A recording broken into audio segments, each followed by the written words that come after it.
in any case, I want to bring on Joey Lauria. He's also from Consortium News, and he should be on with us in a moment. I've just brought him into the room. Hi, Joey. How are you doing? I'm fine. I got to unmute. Can you hear me? Yep, I can hear you. Okay, now I can hear you as well. How are you, Richard? I'm great. How are you? Okay, it's not very good news for Assange, obviously. Yeah.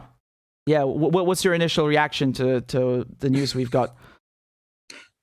I have to say that I was wrong. I thought that the Supreme Court would accept this appeal simply to go through the motions. I wasn't confident that they would rule in his favor, but I thought they wanted to make it appear that at least they were giving him due process and that they were not going to just shove him off to the US without letting him exhaust every avenue possible. So that surprised me that they decided not to accept the High Court's invitation to them to allow him to appeal to the Supreme Court based on the that one point of law that they raised, and that's the issue of when an assurance should be given. Of course, Assange's lawyers argued that assurance that Assange would not be put into special administrative measures and that he'd be given health care should have been given during the substantive case, the magistrate's court.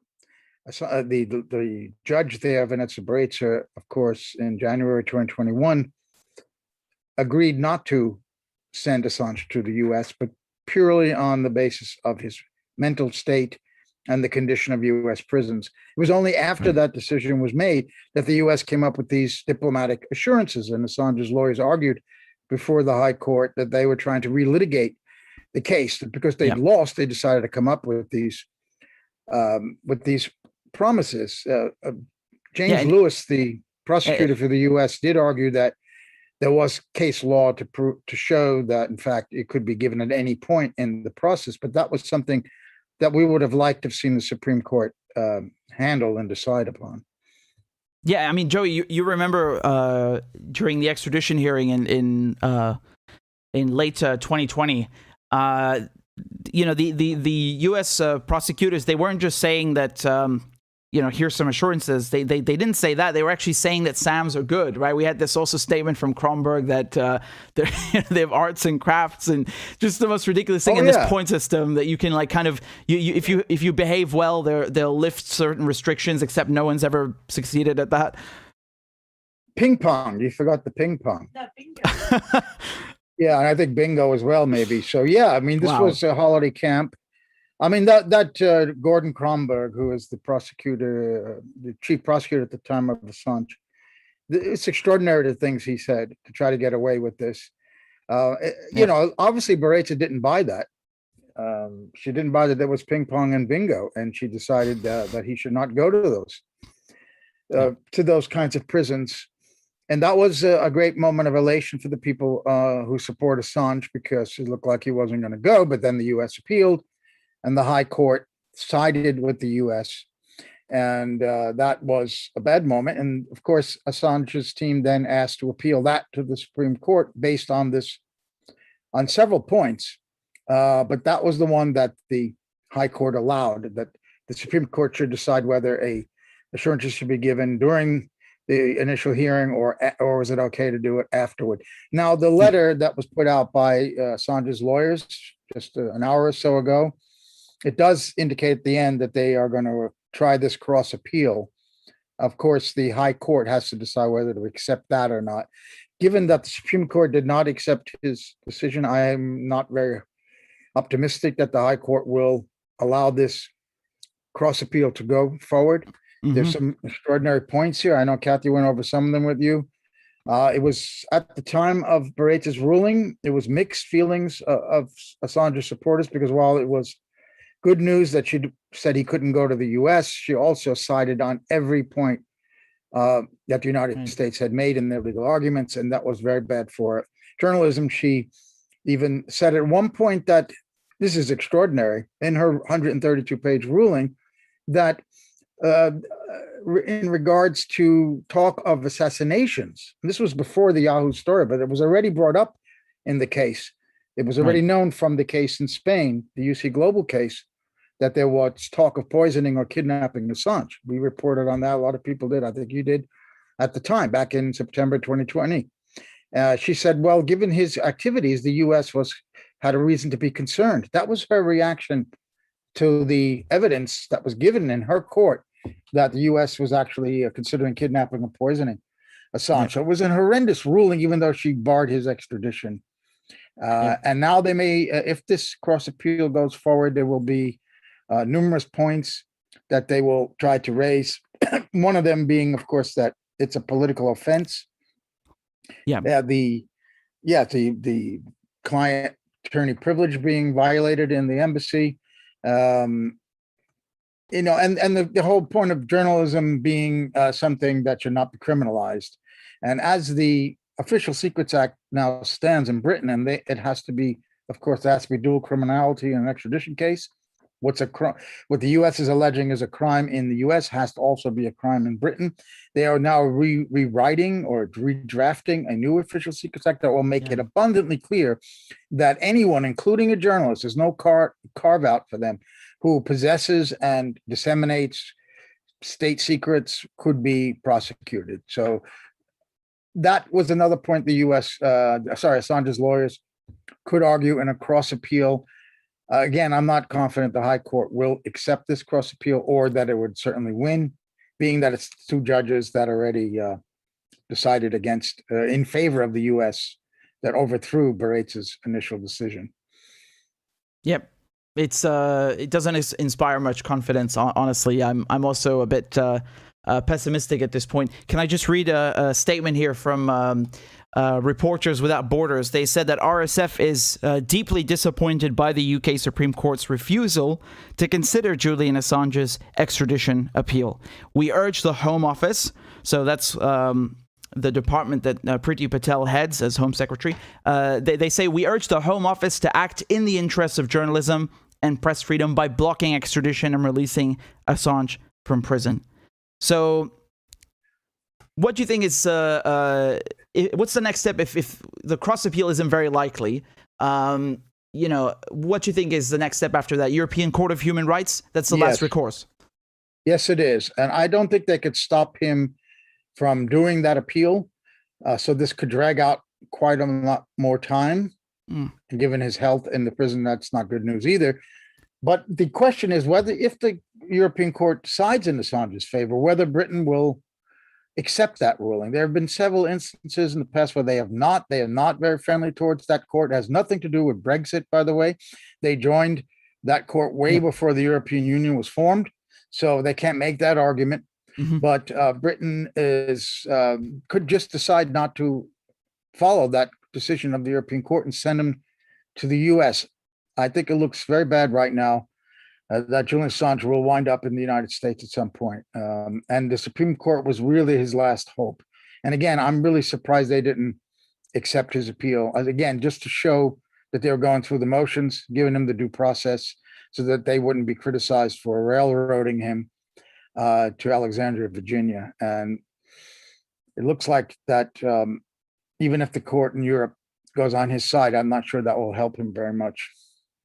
How is it that we know the UK is as you mentioned, it's part of the Council of Europe, so it's a party to the European Court of Human Rights. But how is it possible that the UK can just decide not to follow the ruling? Well, I did some looking into that. I can't recall exactly what the obligations are. It could be something along the lines of when the UN committee decided that he was being held on arbitrary detention. They just ignored that. I don't know if there's what the enforcement mechanism would be from the European Court to force a country to follow its decision. I don't know if there is one. I think they could just ignore it. That's what I'm afraid of. I think they have in the past ignored rulings of the European Court. And this UK Supreme Court decision, what do you think led to the denial? Because a lot of people feel that the system is rigged. They think that the judges have it in for Assange, or that they're being given orders from high up. I mean, again, we're just speculating here, but what are your thoughts on that, Joey? I think that they are ignoring him, and they are biased against him. I think that's obviously clear. And the fact that the Supreme Court wouldn't take this case makes that even clearer. And that's quite unfortunate for the future of journalism and Julian Assange. Yeah. Yeah, it's sorry, continue. Yeah, I sorry. mean the Supreme Court, by the way, that would have been televised. My understanding is the only court in Britain that's on television is the Supreme Court. I don't know if that figured into their decision. They didn't want the public to see this because the coverage in the mainstream media, as we all know, has been quite bad about this case in terms of its substance. There hasn't been a lot of it. And the New York Times, I have to say, for example, has brought up the issues of press freedom whenever they have covered Assange's cases. But if that were on TV and the world could see this, it might be outraged. And the courts do respond to public pressure, whatever they say. They are very well aware of that. So I just don't understand why they didn't take the case, because they could have, again, shown that they were allowing him every opportunity that he could have legally, and that they decided not to shows that this was a foregone conclusion. I got that feeling with the High Court as well, that it was a foregone conclusion that they would accept a U.S. appeal and order him to be extradited. And no one should have any faith, by the way, in Priti Patel. Right, I was going to ask you what you think about her. Yeah. And deciding, well, we're not going to send him for the health reasons. It's not the Lauria Love case. The Lauria Love case, the parallels are quite stark there, because there was a case where he was not extradited for health reasons to go to a U.S. prison. Very similar to the Assange case. The difference is Lauria Love is not Julian Assange. The U.S. could afford to expend with Lauria Love. Julian Assange is too big to free. He is someone that they need to put in jail to make an example to other people, to stop him from doing his work, which they already have succeeded, unfortunately, in doing. And, in moments like this, with war in Ukraine, war is still going on in Yemen and in Syria, and in other places on the world where the U.S. is involved, having Julian Assange out of the way is quite convenient for the United States. That clearly, this guy was a huge threat to them, because the mainstream media doesn't do its job. It doesn't report salient facts about U.S. behavior around the world. And here comes Julian Assange uncovering all of that, doing the job that mainstream journalism should be doing all along. And we see this in the Ukraine war now, where the idea that the fact of the U.S. involvement in a coup to overthrow a democratic elected president in Ukraine in 2014, which started all this, the fact that the coup government then launched a war against people in the Donbass, Russian ethnic Ukrainians who resisted that coup and wanted to stick with the democratic choice that they had made in the presidential election, and the fact that there are neo-Nazis in Ukraine. All of this is not to be found in the mainstream media reporting. So you get people on social media saying that you're crazy for mentioning this. It's not true. There are no Nazis. There was no coup. And it was a Russian invasion of Donbass, not Russia helping the people there to defend themselves. So this is a good example of how, when things are left out, you change completely the narrative of something that's happening. You don't understand, the public cannot understand what's going on when these important facts are left out. It's what the idea now we have is that Vladimir Putin woke up one morning and looked at a map and said, well, which country am I going to invade today? Okay, I'll go for Ukraine. I mean, that he's just a madman. You could disagree with the invasion, and a lot of people are saying it's illegal, and that's a fine point. If you explain why, by the way, if you go and look at Article 51 of the UN Charter about self-defense, if you look at the just war theory, if you even examine responsibility to protect, although Russia did not go to the Security Council for an authorization, he would never have gotten it. Obviously, the US and UK and France would have vetoed it. But you can't leave these important facts out of the story. And this is what happened in the war in Iraq and the war in Afghanistan. It was only Sy Hersh who revealed the torture in Abu Ghraib, for example, and Assange, who blasted this information out. And the papers like the New York Times had to publish what Assange reported, what Sy Hersh came up with, because they could not be found to be suppressing that. But it disappeared, Richard. It's gone from the understanding in the mainstream now of the conduct of the US in the wars in Afghanistan and Iraq and what's really going on in Ukraine.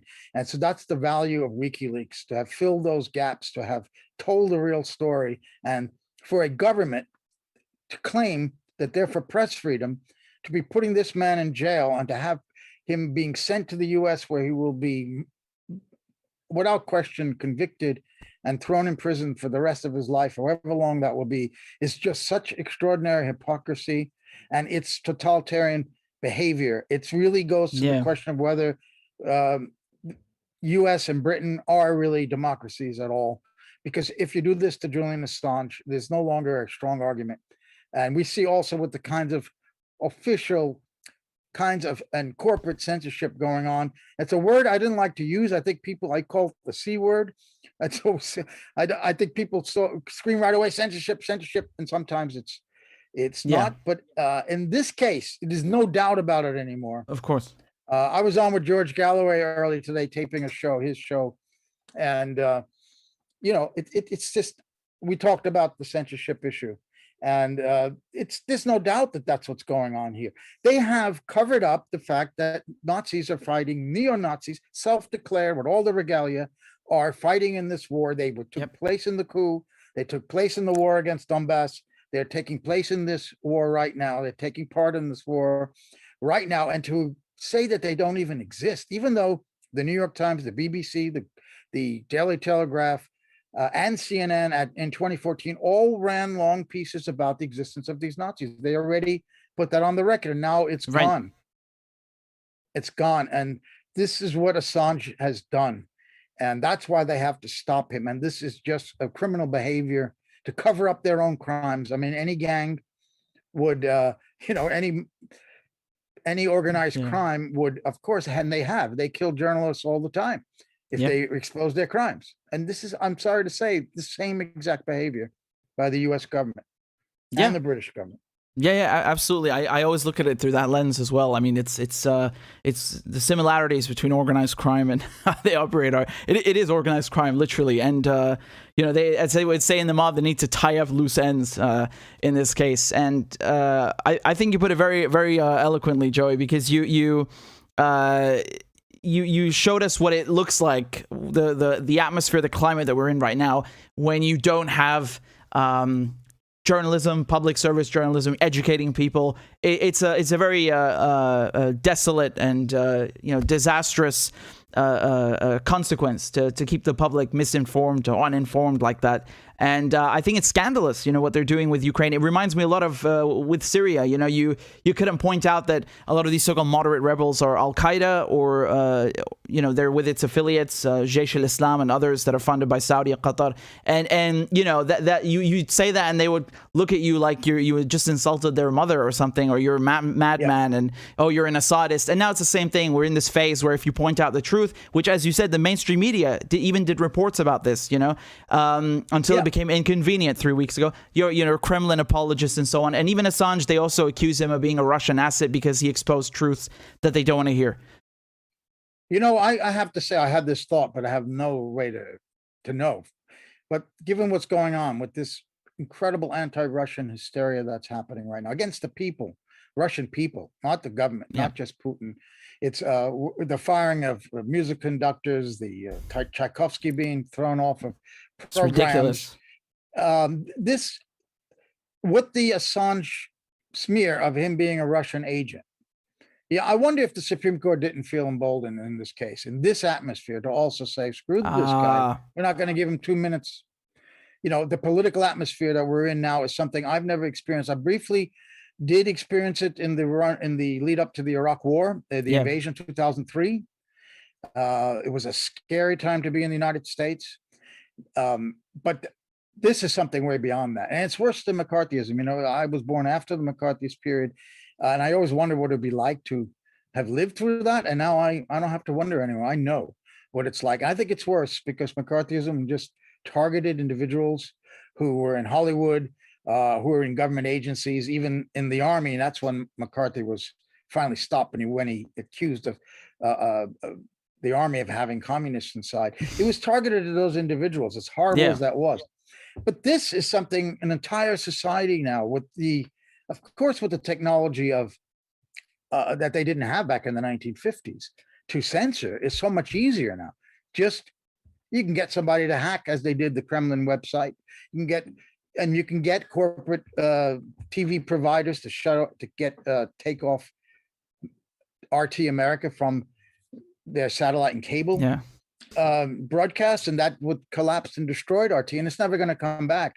They always wanted to do it, and they could only have done it with this invasion, which is why I firmly believe that the US wanted this invasion very desperately, because they could not launch the economic war, an unprecedented economic warfare against the nation, and they cannot have then bogged down Russia in an insurgency, which it looks like from all intents and purposes. And there were articles that came out at the time in Foreign Affairs and others about this insurgency that was published the day of the invasion. So that article was written and edited and waiting to be published.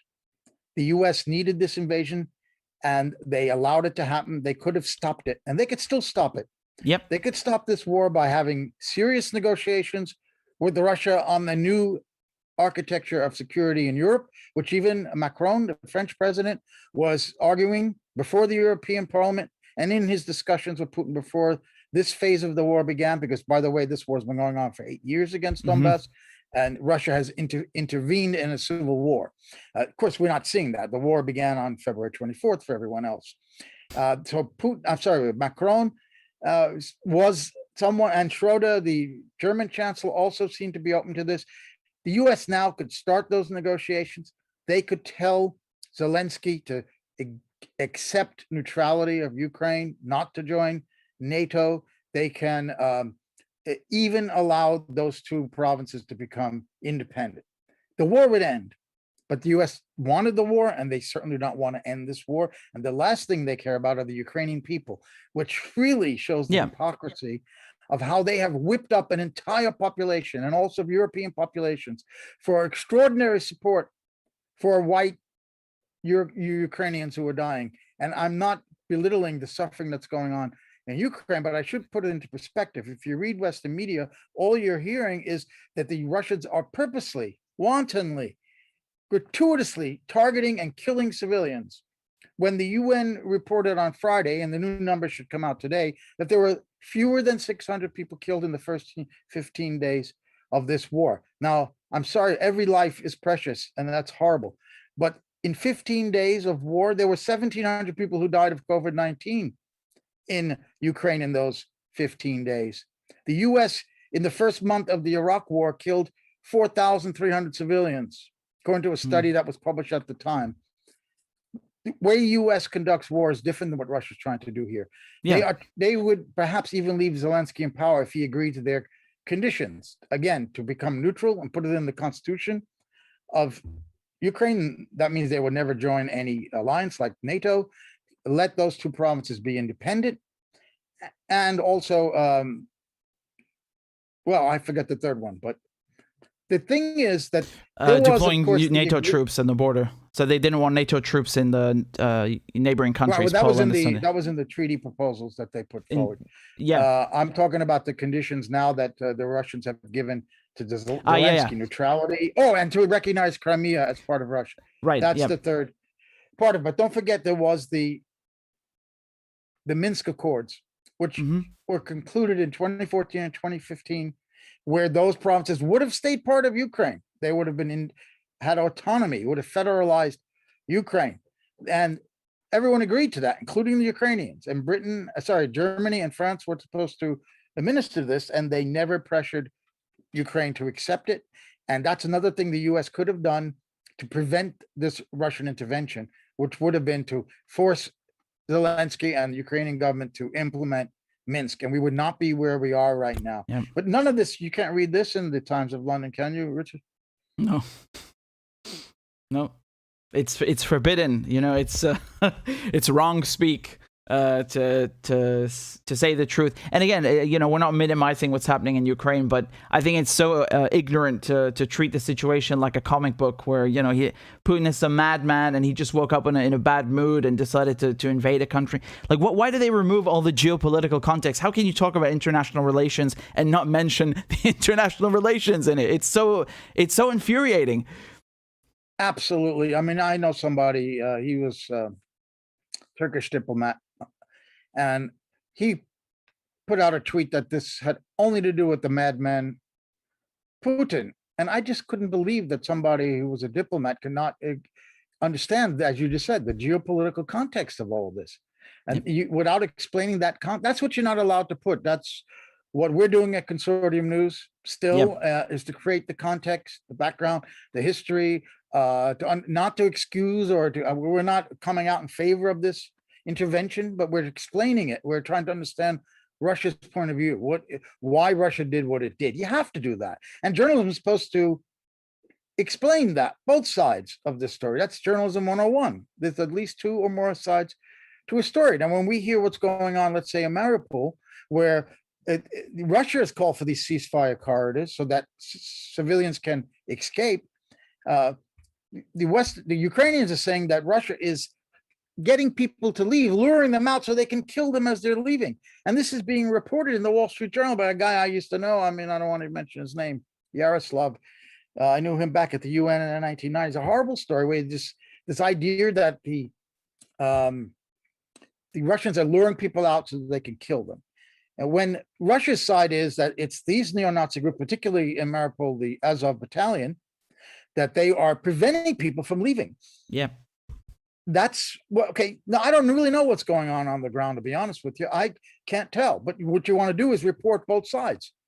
And then if you can verify any of it, you report that. If you can't, you should at least put both sides of the story in. Right. It's not being put in. This is where Julian Assange is missed. He gave us the other side of the story. And you have to wonder, I mean, WikiLeaks is still functioning, but they have put so much effort and money into defending Assange. You wonder if he was still working now, what could be leaked to him about this war right now, or the lead up to it, diplomatic cables, what was being said, and we might find out that US officials really do know, obviously, what the story is. They're fooling the people by leaving this stuff out, but the American officials at high levels know this. They should know this. They have to know this. And that's what's not being reported. But if we saw them writing to one another in diplomatic cables, that they understood all this. And we have historical examples of that, where George Kennan, who was, of course, the American ambassador to the Soviet Union, and he was the guy who created the containment theory back at the beginning of the Cold War in the 1990s. He argued not to expand NATO. It would be disaster, and Russia would fight back at one day. Well, it's happening now.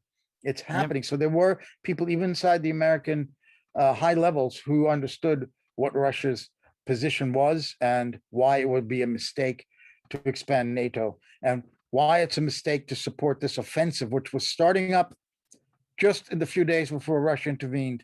There was an offensive beginning. This is OSCE statistics that they came out with every day of ceasefire violations. The majority of them were done by the government side.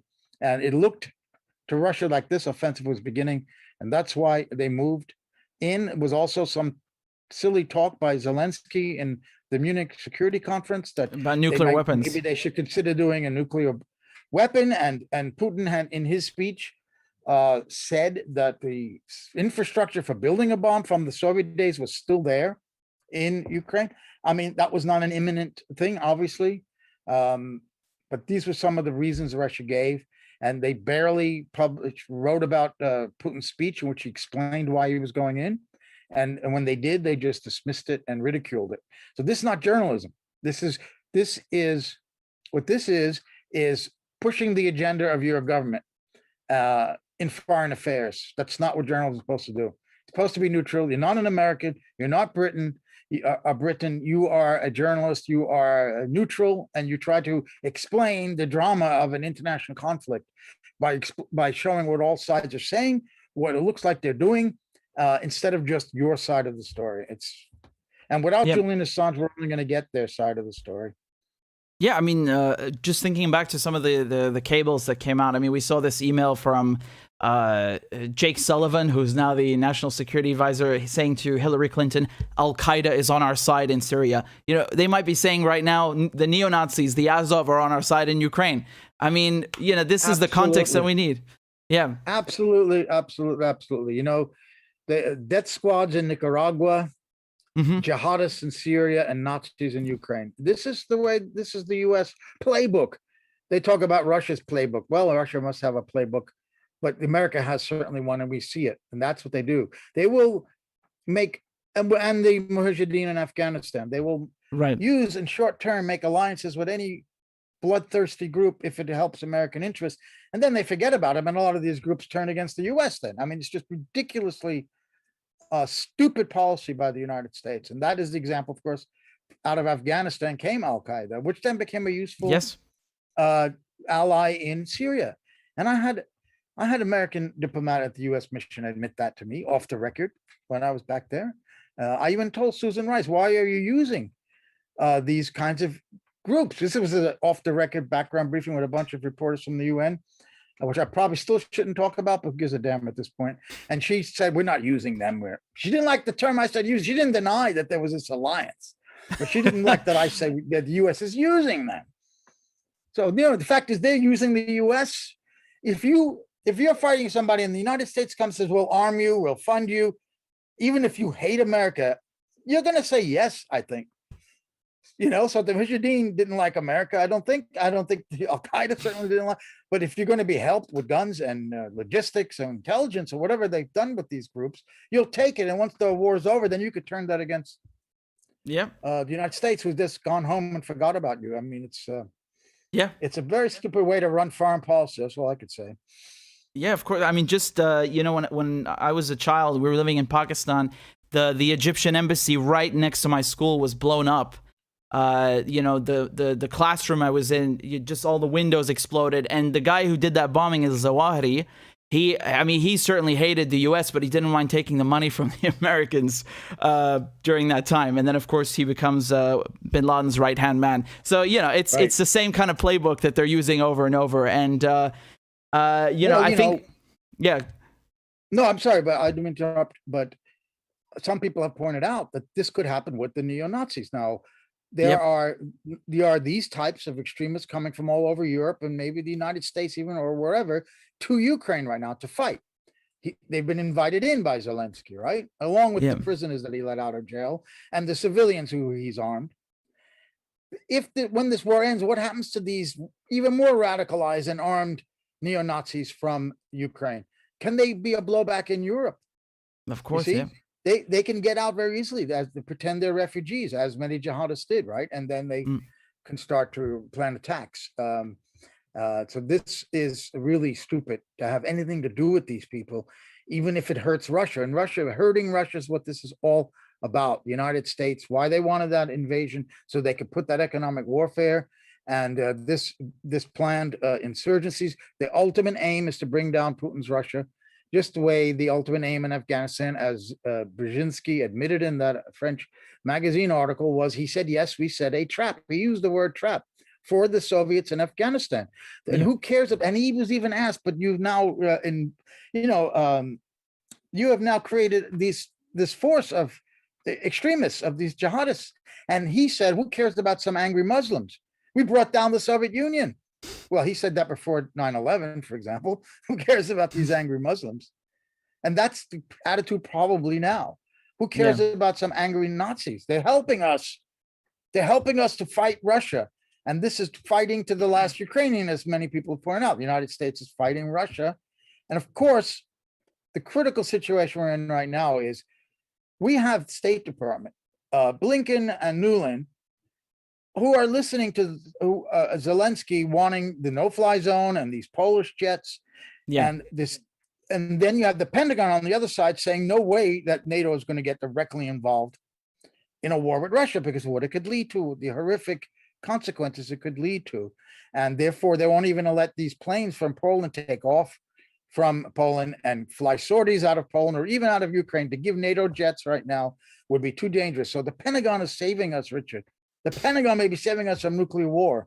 It's absurd. That's where we're at right now. Yeah. And Biden is in the middle, and he better keep listening to the Pentagon, because you've got reckless neocons like Nuland and Blinken who want NATO to become involved in this war. I don't understand what they're thinking. I really don't, because the plan is to bring down Putin through economic sanctions and this insurgency, not to directly fight Russia. That is not the U.S. plan. I don't understand why they give any credence to Zelensky's calls. And by the way, he changes his position by the hour in the middle of an interview with ABC in the United States 2 weeks ago. He said at one point in this interview that he wanted NATO to intervene. Another point, he said that he was open to talking to the Russians about a diplomatic solution to this thing, including recognizing Crimea as part of Russia. So yeah. He's obviously being torn by two sides. One, the neo-Nazis, who many people argue they don't exist, or they're very, very little in numbers. And that's true. And in terms of the political wing, they get 2% of the vote in Ukraine. They're quite influential, though. That's the issue. And the number of fighters, maybe there's 2,000 as of, maybe there are more. They are more than if they're intimidating. They intimidate people in the Rada. They intimidate the president. We saw that great piece by Max Blumenthal a couple of weeks ago about in Grayzone, how he went to the front, Zelensky, and told him that they should disarm and stop fighting against Donbass, and they threatened him. So that's the issue here. They have way outsized amount of influence in Ukrainian politics, no matter their size, and the fact that he's Jewish doesn't mean a damn thing. This is the ridiculous arguments you get. Yeah. There aren't many of them, and he's Jewish. So how could there be Nazis in Ukraine? I mean, you can't argue. That's the problem. This is so emotional.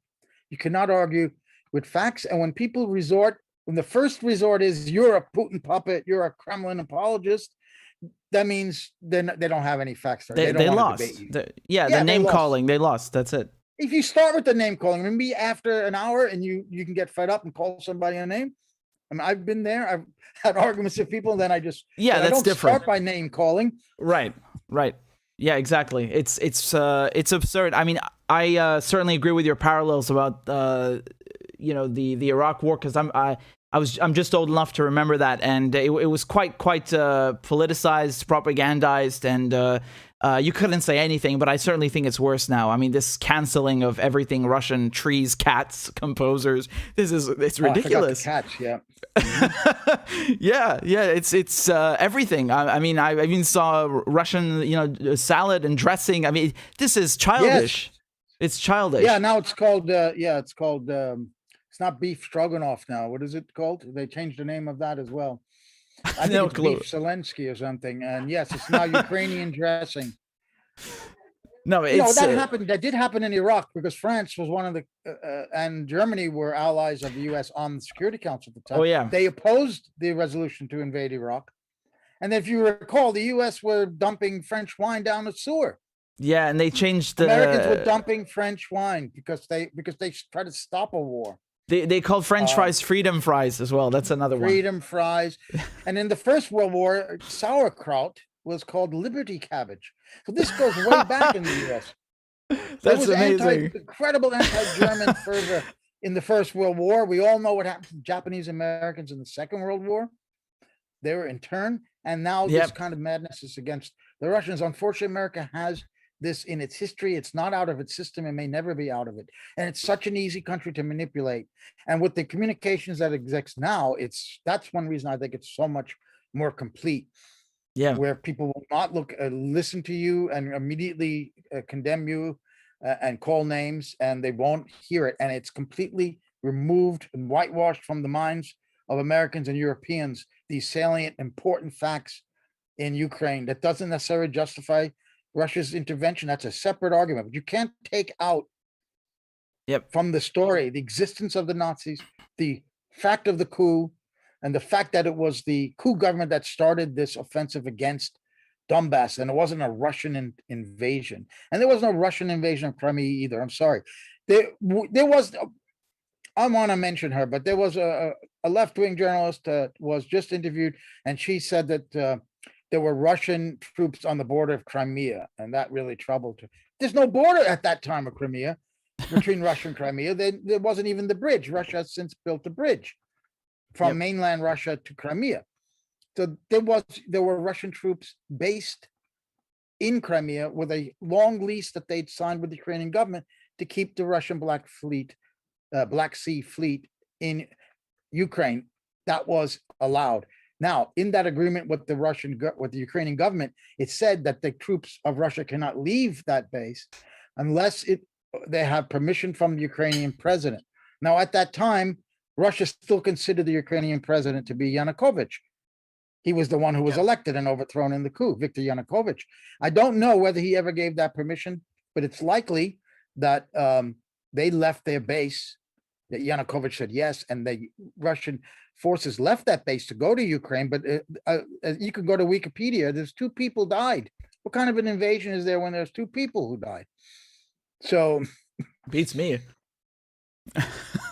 It beats me. Crimea voted for that. Voted in a referendum over 95% to join Russia, and Zelensky really should understand that he's going to lose this war. Even Western military analysts say it. Russia's not stalled. I mean, they say they're stalled in the Western media, and the Russians say that they are doing a very slow, methodical campaign. They've only put in 190,000 troops. Ukrainian army is 250,000. So they have fewer Russian troops than the country that they are invading and trying to take over, because it's an operation, it seems, to get those demands and, yes, denazify them. And maybe Zelensky could even stay in power. So he has to make a decision, but he's being pulled on the one side by the US State Department and the Nazis, on the other side by the Pentagon, not to ask for a NATO intervention, for example. Yeah, it's really ridiculous. They keep saying that the Russians are being slaughtered. I heard figures like they I mean, I don't remember. It's just hyperbolic. Like they've destroyed 1,200 Russian tanks or something. Like, what is this? The Battle of the Bulge, or Kursk? Yeah. Like, yeah, it's outrageous. It's outrageous. No, you got to take with both sides. You have to take both sides with great skepticism in any war. Yeah.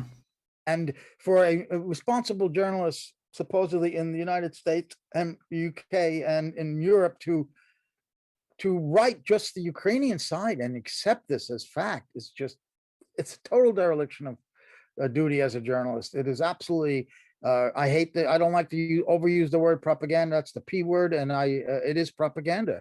It's war propaganda when you leave out these important facts or the other side of the story. That's what you get. Yeah. And that's the situation we're in when, there's no Assange, there's no, I mean, it's not even just a question of Assange at this point. It's just, they shut down anyone who is, again, not even trying to report opinion, but just give some context. It's forbidden now. It's completely forbidden.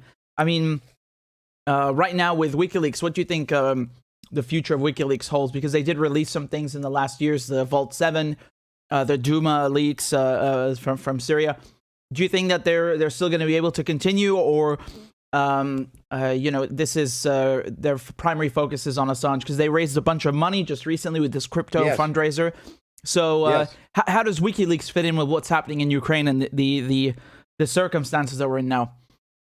Yeah, it's a good question. I think they will continue. I think people are more afraid to leak than they were before, given all of the prosecutions that the Obama administration did against government whistleblowers, more than any other president, all the US presidents previously combined.